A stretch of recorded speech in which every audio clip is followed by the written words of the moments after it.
سر یہ چودھری نظام الدین کا کیا مسئلہ ہے؟ سر مسئلہ یہ ہے کہ یہ جو کہہ رہے ہیں نا بار بار یاد کرا رہے ہیں، تو کیوں نہ کرائیں یاد؟ آپ بے شرمی سے آپ نے ایک جرم کیا ہے، آپ ایک سیاسی جماعت ہیں، آپ نے یہاں پہ ڈی چوک پر قبریں کھودنے سے پی ٹی وی پر حملہ کرنے کے بعد آپ نے ایک تاریخ رقم کرتے ہوئے 9 مئی کو ایک انتہا کی ہے، اور آپ کی تصویریں وہاں پہ ہیں، آپ کے پولیٹیکل لوگ وہاں پر ہیں، آپ لوگ لیڈ کر رہے ہیں، آپ لوگ افواج پاکستان کی وہ پتلونیں آپ ہلا رہے ہیں، اور آپ کہتے ہیں بے شرمی سے کہ 9 میں کیوں رٹائے بول رہے ہیں؟ آپ کو معافی مانگنی چاہیے۔ جس نے پتلون لہرائی تھی اس کو تو سزا ہوگی سر وہ ٹھیک ہے نا، تو ٹھیک ہوئی نا، اوروں کی بھی ہونی چاہیے۔ یہ معذرت کے ساتھ ان کو عمران خان سے لے کے نیچے تک معافی مانگنی چاہیے قوم سے، اور یہ آج تک ڈٹائی سے یہ تو حیران کن بات ہے، ان نے ایسے جرائم کیے پی ٹی آئی نے جس کو اور کوئی گروہ کرتا تو آپ کہتے ہیں ان کو یہ کر دیں وہ کر دیں، یہ انہوں نے سارے وہ جرائم بھی کیا اور آج تک آگے سینہ بھی تانتے ہیں۔ میرے لیے ناقابل قبول اور حیرانگی کی بات ہے، پھر یہ کہتے ہیں کہ کسی اور نے کروائے۔ شکلیں آپ کی، لوگ آپ کے، اور ایک جگہ پہ نہیں، میر صاحب ہوتا ہے نا، چلیں آپ کہہ دیں کہ ایک جگہ پہ سیالکوٹ، پشاور، لاہور، اسلام آباد، ہر جگہ پہ ایک وقت میں یہ حملے ہوئے ہیں، اور پی ٹی آئی کے لوگ تھے اور پولیٹیکل فیسز اس کو لیڈ کر رہے تھے۔ بعد میں کہتے ہیں نہیں وہ دیکھیں وہ جو توڑ پھوڑ تھی نا وہ تو اس نے خود کر دی۔ آپ مطلب کہ سب کو آپ نے پانی کی طرف لے کے گئے، پھر کہتے ہیں بکری پانی کیوں پی رہی ہے؟ ان لوگوں نے یہ سارے جرائم خود کیے۔ اس میں شیر کون ہے؟ جی شیر کون ہے؟ نہیں، یہ سارے ہی اس معاملے میں شیر ہیں، توڑ پھوڑ میں سارے شیر رہے ہیں جی۔ اور ان کا خیال تھا کہ اس دن یہ ایک ایسی انتہا کر جائیں گے کہ سب کچھ الٹ جائے گا اور ان کے سارے جرائم جو ہیں یہ صاف ہو جائیں گے۔ ان کو سر کی کھانی پڑی۔ آپ کو یاد ہے 9 مئی کے اگلے دن عمران خان کورٹ میں تھا، عمران خان کو لوگوں نے سوال کیا، اس نے کہا کہ جب مجھے ہاتھ لگائیں گے تو ایسا ہی ہوگا۔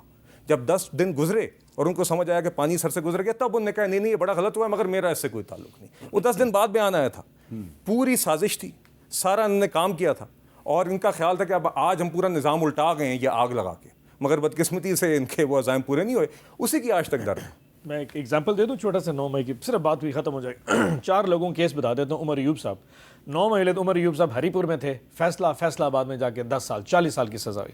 زرتاج گل صاحبہ ڈیرہ غازی خان فیصلہ آباد میں 40 سال سزا۔ شبلی فراز کو ہارٹ میں فیصلہ جا کے فیصلہ آباد میں 40 سال سزا۔ احمد بچر میاں والی میں فیصلہ آباد میں جا کے 40۔ قمر شوزک اسلام آباد میں 40 سال فیصلہ آباد۔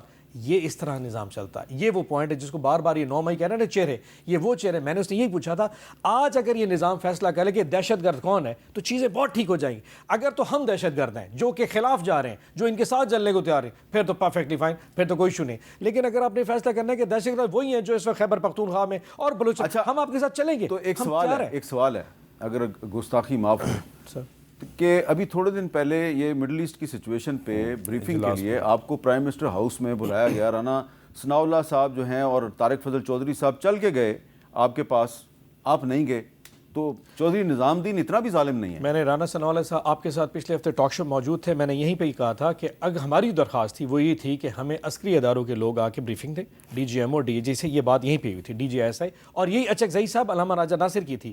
آپ پارلیمان میں آئے اور ہمیں عسکری اداروں کے لوگ، جو شہباز شریف صاحب نے جو بریفنگ دی ہے، کامران مرتضیٰ نے باہر آ کے اسٹیٹمنٹ دی ہے کہ وہی چیزیں جو ہمیں پہلے آ کے خواجہ آصف اور اسحاق ڈار نے یہ وہی چیزیں پارلیمنٹ کو اعتماد میں لینے کا مطلب کیا ہے؟ پارلیمان میں آئے، آپ نے ان کیمرہ بریفنگ دیکھیں، پارلیمنٹ کا ہر وہ شخص جو لا میکر ہے وہ اس نظام کا، تو آپ نے تو پارلیمنٹ کی سٹینڈنگ کمیٹیوں سے استعفے دیے ہوئے ہیں، اب آپ نے ڈسکشن شروع کر دیا اپنے اندر کہ بھئی ہم سے غلطی ہو گئی۔ نہیں، ایسا کبھی نہیں ہوا۔ ایشو یہ تھا، آپ کو پتا ہے کہ میں نے اسٹارٹنگ کے بعد استعفیٰ کیوں دیا تھا؟ ہیومن رائٹس کے چیئرمین تھے ہمارے حامد رضا صاحب، انہوں نے بنایا تھا اسلام آباد آئی جی اسلام آباد کو کہ آپ نے ہمارے جناب لوگوں کو گرفتار کیا پارلیمان میں، نہیں ہوا 26 اکتوبر میں، آپ اس نے آنے سے انکار کر دیا۔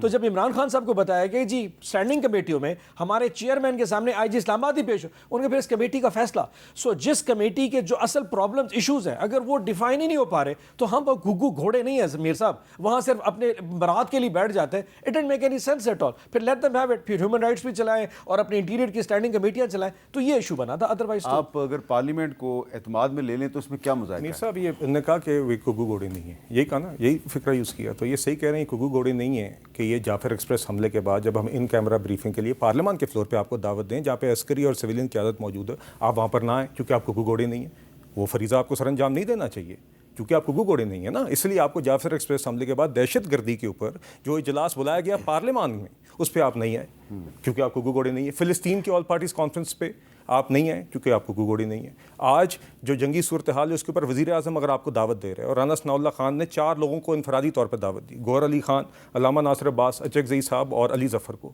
آپ اس میں پھر سے نہیں آئے، آپ کیونکہ کگو گھوڑے نہیں ہیں، مگر آپ بار بار اپنی ذمہ داریوں سے بھاگتے رہیں اور آپ اس وجہ سے بھاگتے رہیں کیونکہ آپ گگو گھوڑے نہیں، تو یہ آپ کی مرضی ہے. آپ سب سے بڑی اپوزیشن جماعت ہے نیشنل اسمبلی میں اور سینٹ میں، یہ آپ کی ذمہ داری ہے. یہاں پہ آنا آپ کسی پہ احسان نہیں کر رہے، یہ آپ زیادتی کر رہے ہیں ان فورمز پہ نہ آ کے، اور آپ بار بار ثابت کر رہے ہیں کہ آپ کے پاس جمہوری جماعتوں، سیاسی جماعتوں کے ساتھ بات چیت کرنے کی صلاحیت نہیں ہے. آپ کو پارلیمنٹری ڈیلنگ اور پارلیمنٹ کے اندر چلنا آتا ہی نہیں ہے. اور یہ دیکھیے اسی طریقے سے اسٹینڈنگ کمیٹیز کا آپ نے ابھی ذکر کیا. ایاز صادق صاحب نے پہلے ایک مذاکرات کا عمل شروع کیا تھا. میر صاحب ہم آپ کے شوز پہ آ کے ہم نے کہا تھا اس ٹائم پہ کہ اچھی آپٹکس ہیں، اچھا لگ رہا ہے کہ ایک طرف ٹریجری اور اپوزیشن بیٹھی بھی، اور آگے اگر یہ ایسا فورم بنے گا تو دیگر ایشوز کے اوپر، اس فورم کے اوپر سنجیدگی سے، باقاعدگی سے بات چیت ہو سکے گی. مگر اس میں سے بھی اٹھ کے گئے، تو یہ فیصلہ انہوں نے کرنا ہے.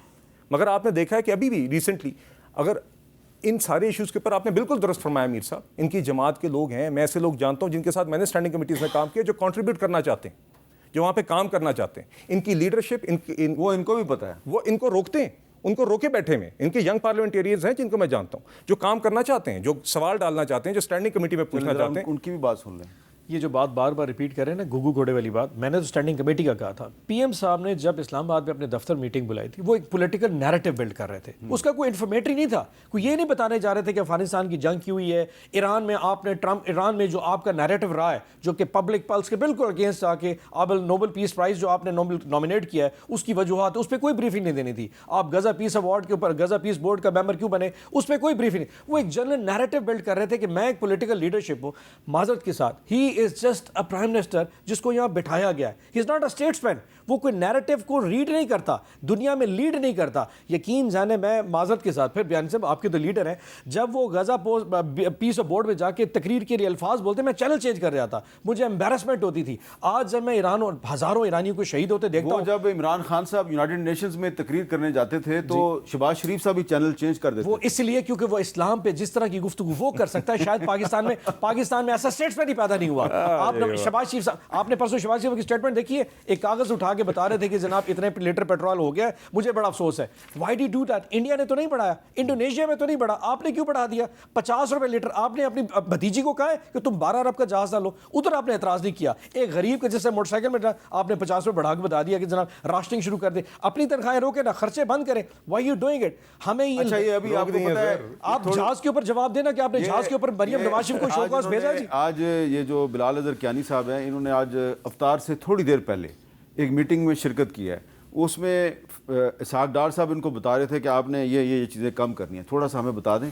جہاز بھیج دیں سر، بات ختم کریں. میر صاحب یہ بالکل آپ جانتے ہیں کہ کفایت شعری اور ادروائز جو ہم نے غیر معمولی جو معاشی حالات ہیں خطے میں اور جنگ کی وجہ سے، اس کے نتیجے میں بالخصوص جو فیول کنزرویشن، آپ یہ بتائیں کہ آپ کی کون کون سی چیز کم کی ہے؟ نہیں دیکھیے، ایک تو سارے وزراء نے، وزیر اعظم صاحب کی ہدایت تھی اور ساری کابینہ کی 2 مہینوں کی تنخواہ کاٹ دی گئی ہے. اس کے علاوہ پرائم منسٹر صاحب نے یہ بھی کہا ہے کہ فیول ایلوکیشنز بھی سارے وزراء کی عادی کر دی گئی ہے. تنخواہیں 2 مہینوں کی سب فورگو کریں وزراء. اس کے علاوہ آپ کے جتنے محکمے ان سب کی 60% گاڑیوں کو گراؤنڈ کر دیا گیا. سب محکموں کی بھی 50% جو ٹریول ہے اس کو 50% فیول ایلوکیشن کب کیا جائے. فورن ٹریول پہ ڈار صاحب نے جو میٹنگ بلائی تھی اس میں وہ یہ پوچھ رہے تھے کہ امپلیمنٹیشن ہو رہی ہے یا نہیں ہو رہی. جی تو اس میں دیگر وزارتوں نے اپنا موقع پیش کری تھی، کچھ نے کر لیا ہے، تقریباً ساروں نے. 4 ڈے ورک. نہیں آپ میٹنگ میں موجود تھے، میں نہیں تھا، لیکن آپ کو اچھی طرح پتا ہے کہ ابھی تک مکمل امپلیمنٹیشن نہیں دیکھیے، نہیں میں آپ کو بتاتا ہوں. دیکھیے جس طرح 4 ڈے ورک ویک کی نوٹیفیکیشن ہوگی، 50% اسٹاف کی انہیں لسٹیں بنانی تھی کہ کس کو کس دن آف کرنا ہے تاکہ فیول کنزرویشن ہو. گاڑیوں کی گراؤنڈنگ کی بھی لسٹیں، کیونکہ وہاں پہ اس تفصیل میں نہیں جایا گیا کہ ایک وزارت، کیونکہ 40-50 محکمے، مگر وہاں پر دیگر وزارتوں نے بتایا کہ انہوں نے اپنی جو یہ گراؤنڈ کر کے ایک کر کے سیکرٹری کیبنٹ کو وہ جمع کرا رہے ہیں. آج امپلیمنٹیشن کی پہلی میٹنگ تھی، تو اس میں آگے روزانہ کی بنیاد پہ اس کو ٹریک کیا جائے گا. دوسری بات میر صاحب، جو اگر آپ مجھے اجازت دیں، کیونکہ آپ نے اب موازنہ کی بات کی، شہباز شریف نے ان کو دعوت دی، ابھی بھی پھر سے یہ نہیں آئے. جعفر ایکسپریس حملے کے بعد شہباز شریف نے دعوت دی، یہ نہیں آئے. میں آپ کو اس کا بالکل کمپیریبل ایک سیناریو یاد کراتا ہوں. یہ بات کرتے ہیں نا کہ آپ ایسے، اب آپ جائیں گے 2019 میں؟ نہیں سر دیکھیے، کیوں نہ جائیں، میری بات سنیں. عمران خان صاحب جو ہیں وہ نہیں آئے. نہیں سر، اور دوسری بات سن لیں، یہ بات بھاشن دیتے ہیں نا جس گھوڑے پہ چڑھ کے، RTS کے اوپر آپ کی حکومت بنی تھی، ٹکٹ آپ نے اپنے خود نہیں بانٹے تھے. ہمیں باتیں سناتے ہیں سر اس کس نے وقت بانٹے تھے؟ سر جس نے بھی بانٹے تھے نہیں آپ نام بتائیں نا، کس نے بانٹے تھے؟ بس سر وہ لوگ ہیں جو ابھی جیلوں میں بھی ہیں، جو لے لینا، گرفتار ہیں۔ لے لینا۔ نہیں میں نے آپ کو بتا دیا ایک شخص ہے جو وہاں پہ جو انڈر اریسٹ ہے ابھی، ان کا پورا کردار تھا وہ اس کے اکیلا بعد۔ تو نہیں تھا، نہیں، اس جو کے اوپر بھی ایک بیٹھا ہوا نہیں دیکھیے مگر بات یہ ہے کہ آپ جو بھاشن دیتے ہیں نا، آپ کی حکومت اس طرح کی تھی، اور دوسری بات صاحب ابھی بھی آپ جنرل فیاض اور جنرل باجوہ کا نام لینے سے گھبراتے